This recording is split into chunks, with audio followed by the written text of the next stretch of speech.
What is going on, you guys? Petplatypus here, and it is time to review Marvel's newest comic book movie, Doctor Strange. Okay, so before I get into the video, just really quickly, I want to mention a couple of quick channel updates. Sorry I didn't review the Seven Deadly Sins manga chapter. I haven't even read it, actually. I just haven't felt like doing chapter reviews lately, which I think is probably very apparent. I'll talk about Torigo, don't worry, it's the last chapter of the series. And I'm not dropping chapter reviews or anything, but I do need to make a channel update video because I got some ideas over the Hawaiian vacation that I want to talk to you guys about, some new things to the channel, some changes to the channel. Just got 250 subscribers, very, very awesome, even though it's like a drop in the bucket compared to most, but I still appreciate it. And so, yeah, didn't review the chapter. Again, sorry about that.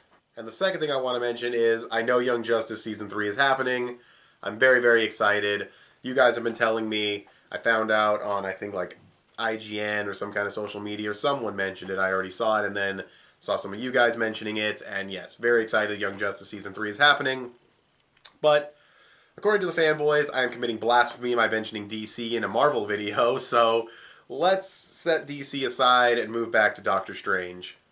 I really don't have much to say about the movie because, honestly, it's really just your standard Marvel movie, honestly. I mean, it's not bad because Marvel movies are good, but aside from the visuals, it's pretty standard. You have a good main character who's fun and charismatic, and he goes through a character arc. You have the pretty shallow villain who, admittedly, I do kind of like this guy because it's going to sound fucked up to say because I know this is his real face and he's probably a nice guy, but he looks like a slimy, uncomfortable motherfucker, which I know sounds so fucked up because he's probably a nice guy, but yeah, that's what he looks like, and he works. His motivation's clearly defined, but just not a lot of screen time, and just all the other like whatever problems there are with all the other Marvel villains, you can add them to this guy as well. Other than his face, which is definitely creepy. Again, I'm sorry, and I don't even know this guy's name. And then also his performance it does have some nice moments to it. There is a nice moment where Doctor Strange picks up this thing and then he gets a little bit startled, and then he's like, wait, you don't know how to use that, do you? Like, that was a funny moment, and he has a couple of moments like that. So yeah, not a great villain at all, but I thought he was okay. I really hope I'm not getting desensitized to Marvel's shitty villains, because the shitty villains need to stop, and I really hope I'm not, like, subconsciously getting used to them, because when Spider-Man Homecoming rolls around, that shit needs to change real quick, motherfucker. Real quick, Marvel. But that's enough about the villain. I guess I should just talk about the visual effects since they're the big highlight of the movie. They're amazing. They're super creative, super inventive. They really help out the action scenes, which are... I mean, I don't want to say the action scenes are bad because they are good, but the actual fight choreography is not all that interesting, not all that unique. The fight choreography is kind of bland, but the actual, like, crazy shit going on around them and the environment and the stuff they interact with in the environment helps to make the action a lot more stand out and a lot more cool to watch. I definitely think the visual effects are easily Academy Award worthy. I don't know what else is going to get nominated, but this is like the best visual effects I've seen all year.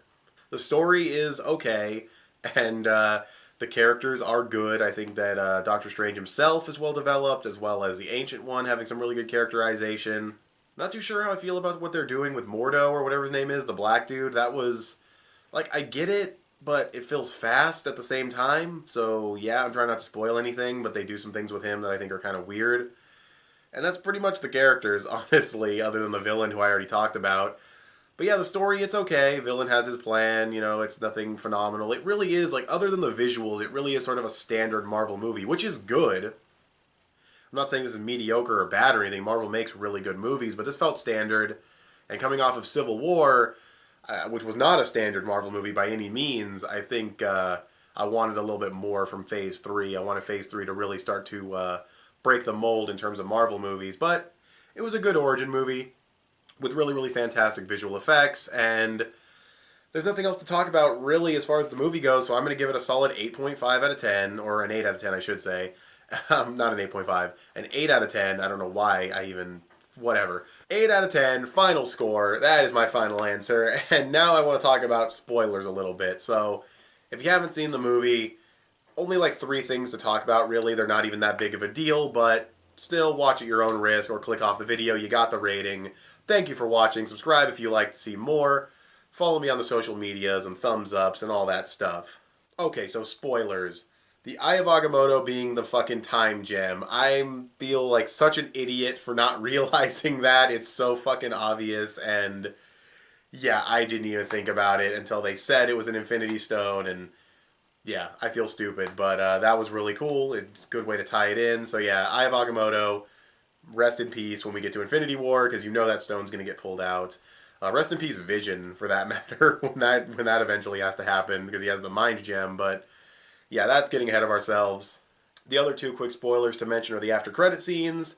I guess Doctor Strange is going to be in Thor Ragnarok, possibly playing a big role. That's pretty awesome. I didn't think that was going to happen. Maybe that was already announced. I don't know, but I definitely think it's really, really cool. And then the other after credit scene with Mordo, which I was kind of talking about before, him wanting to take away magic, take away sorcerers, like defeat sorcerers, say sorcerers shouldn't be around or whatever. At least that's the vibe I got. Maybe I misinterpreted that because it was very rushed character development. It's interesting. It was cool that there was two serious after credit scenes because, well, I mean, the Thor one wasn't really serious in tone, but it was setting up more movies. It wasn't just a joke.